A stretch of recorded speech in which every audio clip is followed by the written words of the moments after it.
Hey, how's it going? Welcome back to the HBM mod. I'm gonna turn up this PWR and see what happens if we hit it up to 50%, because it seems like it's doing fine right now. But let's see if 50% is even better. Actually, yeah, 50%. So it brings down that a little bit. 51. 51. 52. 53. I don't like this. 54. 55.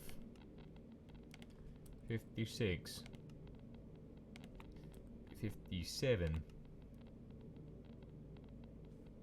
What's the production looking like? I mean 7,000 steam, and that's 14 kilo HE, so it's roughly twice as much energy from the steam that you get. I'm noticing. It's producing a bit. Yeah, it seems like it's going down. It was at 8, now it's going down to 7. It looks like 6, or is it going back up to 8? It's really fighting there. Who knows? Right, at 60, the water steam is 7,400. Maybe if we reduce this down to like 4,000 every tick, it would probably be better, because then it doesn't have to get up to like 24,000 per operation. I mean, it's producing 296, 29,600. It could be better for energy production. Not really energy production is what we were going for this. This liquid sodium is 250% for the PWR coolant efficiency.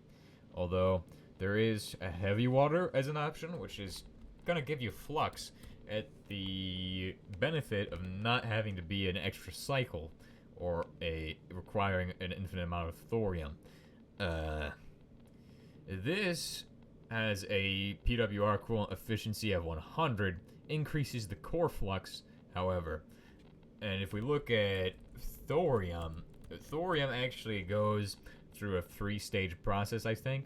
It goes to hot liquid thorium, and then I think you just end up with this depleted thorium after you cool it, which then you need to add some of this to it. But it gives you uranium-233 out, and also is even better for the actual core flux. It adds plus 150%, I think.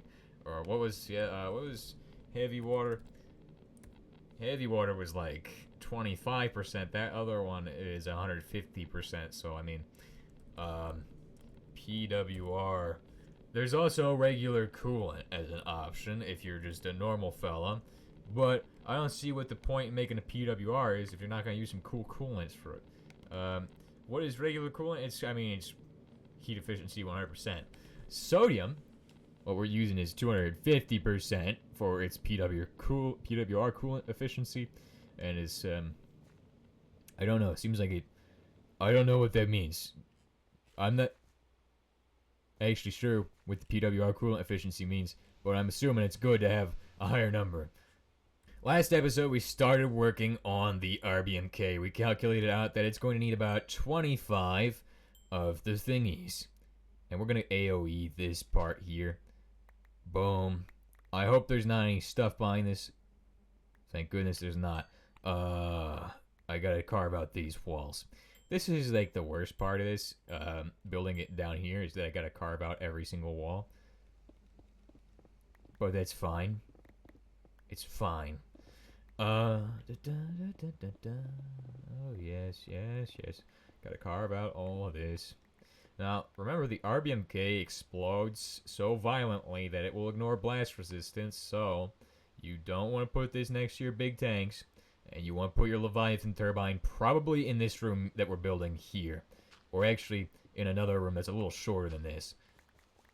You want to put the actual Leviathan turbine in this kind of room away from the actual rbmk, separated with a couple layers of explosive resistant materials, even though it's not going to do much, because it does ignore blast resistance, but the blast isn't very big, and it only goes a certain distance for really through blocks. So that's what I've noticed. I mean, it is a very, very bad thing to have explode. The Xernox is worse as far as exploding. When the Cernax explodes, it's going to tear up, like, anything nearby.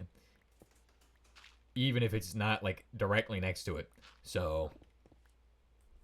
Right, so once you got a big enough room, it's time for you to start putting down those rbmk columns, getting out the design, which for in our case is literally just going to be a 7x7 square, it looks like. I'm not sure. It might be wrong. I hope it isn't wrong, because I spent a bit of time making these.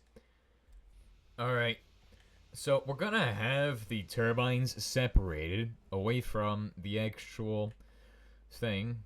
So the turbines are going to go in this room. I'll dig this out later. And make the turbines, probably. And also cooling thingy. The reason I didn't build the actual... Start building the room over here is because this. I don't want it near this thing. If it blows up, then that thing goes too. And I'm not trying to have that happen now. Because that is an expensive piece of equipment. Right, so... This is 4 blocks deep, and it needs to be 7 blocks long. With 25 fuel rods... And I don't even know how many of the other things. But we'll place down the 25 fuel rod positions, basically. Well, actually, let's go make the 25 fuel rods. Alright, so we need 25. 25 times 4 is 100 pieces of steel. That's right. It's only 100 pieces of steel. 100 pieces, actually. Not bad at all. Well, for you all it is. Bedrock update losers. You probably, maybe you shouldn't have updated. Oh... 36. Never thought of that one, did you? Right. Steel. And I need the actual big shell in it. It's a shell. Right.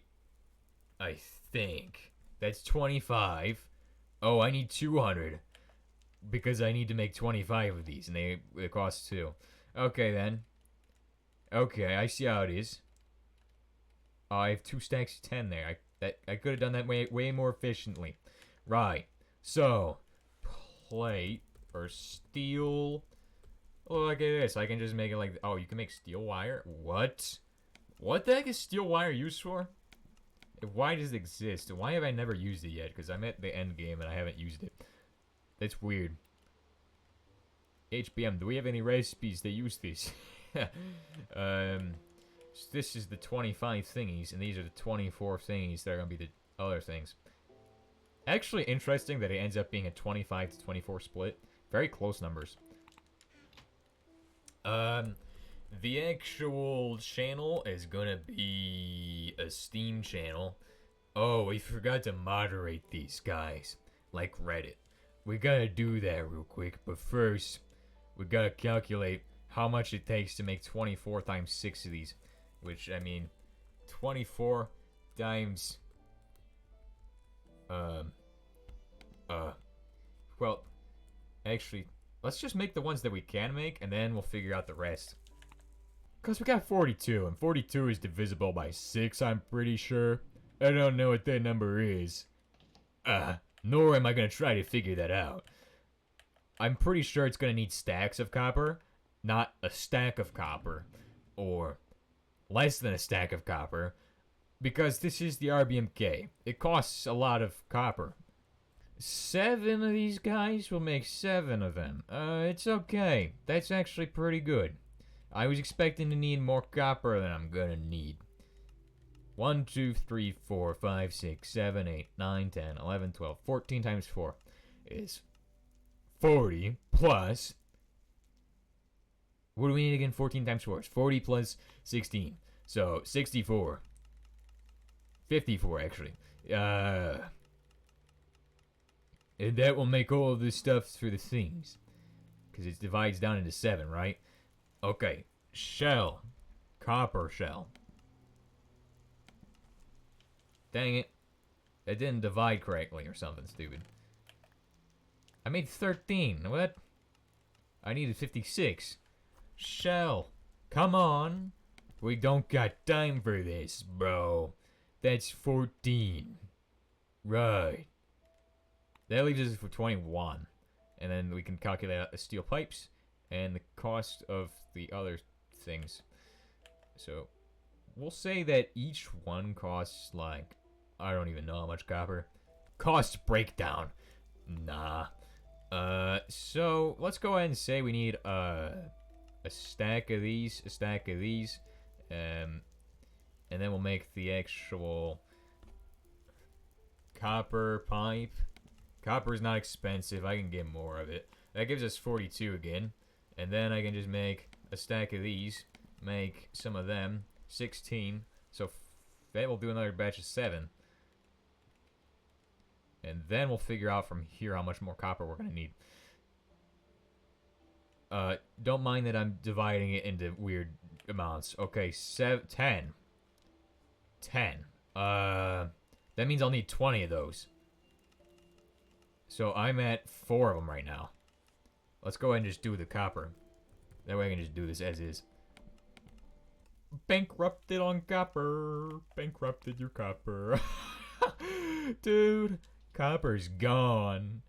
The other part is gonna cost roughly 60 copper plates. Wait, really? Actually, let's do the math. That gives you 20. Holy crap, I'm right. And I'll need 2 of them. We actually had just enough copper. It turns out we don't need to go make more copper. We're not bankrupting our copper. Copper actually might be. We'll find out. Oh, no. It needs to be 60 of them. And we'll need 2 more stacks of 60 to make that. Or will we? How much do we got left? 10 of these? Yeah, well, if we divide this by 6, that's 6. That's not enough. A really big issue with these. It used to be not a lot of copper, but now it's like literally you're bankrupting your copper supply if you even think about making a big rbmk. Egregiously expensive might be correct, but maybe just don't use so many steam channels and you'll probably come out fine. Or just build a more Australian 9000 rbmks. Those ones are the good ones. But this is not bad. The one we're building is 41 giga AG. The last 10 steam channels are done, and then we'll put it into the thing. It's time for you to finally see how this thing looks when it's put together, because, yeah, there's some basic rules of rbmk design that I'm going to have to introduce you all to. First is the concept of what steam you need to use is being controlled by how high your fuel runs. So for some fuels, it is acceptable to use the very dense steam, or whatever it's called, or the densest steam option. But in the case of high enriched rubidium, which is what we're going to be running, that's not acceptable and will cause a massive explosion because of how that works. So you need to run the lowest pressure steam in that case, which is what we're going to be running as far as steam is concerned. This also means that you only need 1 Leviathan steam turbine, which makes it a very cheap way of making 41 giga AG. You don't need 4 of them compared to, like, you know, a fusion reactor where you need 4 for the entire thing. Now, the fact is that this also runs the high enriched Australium as well. So if we fill all of the fuel columns, these outermost ones are the high enriched Australium. And why am I running a combination of fuels? I'm not even. If I ran all high enriched rubidium, it would cause a massive explosion, basically, because it's not. I did not find a way of doing that using only steam channels. I mean, the fact is that it only uses steam channels and fuel rods is kind of it's concerning. How do you manage to achieve something this powerful? I don't even know. Something doesn't quite feel right about this design right now. It doesn't seem to be the right size. I remember it being a little bigger than this, but I'm not going into the world to see what it looks like, because, I mean, that world probably might explode if I load that world. It's actually incredible that it even runs. Why would you even want to run the high enriched rubidium and high enriched Australium? Is that the actual products from those are pretty good. Giorcium, and what is the other one that it makes? Something else. Yarnite is another thing that you can't get from rbmks, but it's another thing that's really rare, much like Giorcium. The reason it's so rare is because you need to get Space Gerald to even think about getting it. because you need to make the DFC to make Yarnite. And what is Yarnite used in? It's used in a lot of stuff. In fact, it's used in, I believe, DNT? No, it is not used in DNT. I think it's, I don't know what it's used in. I just know that it's, in order to get it, you need to get to the end of the game. We're not there, but we're close. Right. This does not look right. I'm not sure what it is, but I have a strange suspicion that this is not correct. If I put these four in, there should be more fuel, more cooling channels between the high-enriched tritium and the non-enriched uranium. Let me see about this. No, actually, that's correct. That actually is correct. It's that makes 0 sense. How does this even function? How the heck does this run? What? Does it even run in survival mode? I don't know. I haven't tested these things. In fact, I tested it with the meltdowns disabled, which is, well, it shouldn't melt down because it didn't get to the point where it would melt down, but it got really hot, so that's why it produced so much energy. And yes, it is 40 million HE to run this thing. Or, well, not to run it. You get 40 million HE out of it. So this guy in the center is radium. These are the high-enriched tritium. Non-enriched uranium is kind of like a wall, but it doesn't really block anything or do much. It just sits there and helps heat up the tritium if you really want to. Then these outer sides are all HEAUS, which is high-enriched Australium. So that's already a very hot fuel. Combining it with tritium to make it even more hot makes a lot of power. A lot of power. I'm going to say it again. Loads of energy. More than 4 fusion reactors of energy for this thing. What? And this thing has no control rods. You can't even use, you can't use the control AZ5 thing, the AZ5 system, to shut it down. So if it goes wrong, your base is gone. Well, not really gone. Your reactor's gone. And there goes $5 billion or whatever. A lot of resources, basically. That's what I'm trying to say. Not $5 billion, but because there is no dollars in Minecraft. But that's basically it. That's all I got for you all today. Next episode, we'll come back to like a steam turbine, hopefully. No, that won't happen. Actually, I don't even know if this episode will come out. Oh, but that's great. So, yeah, I'll see y'all next time, and goodbye. I've wasted enough of your time for the day. Go have some fun or something.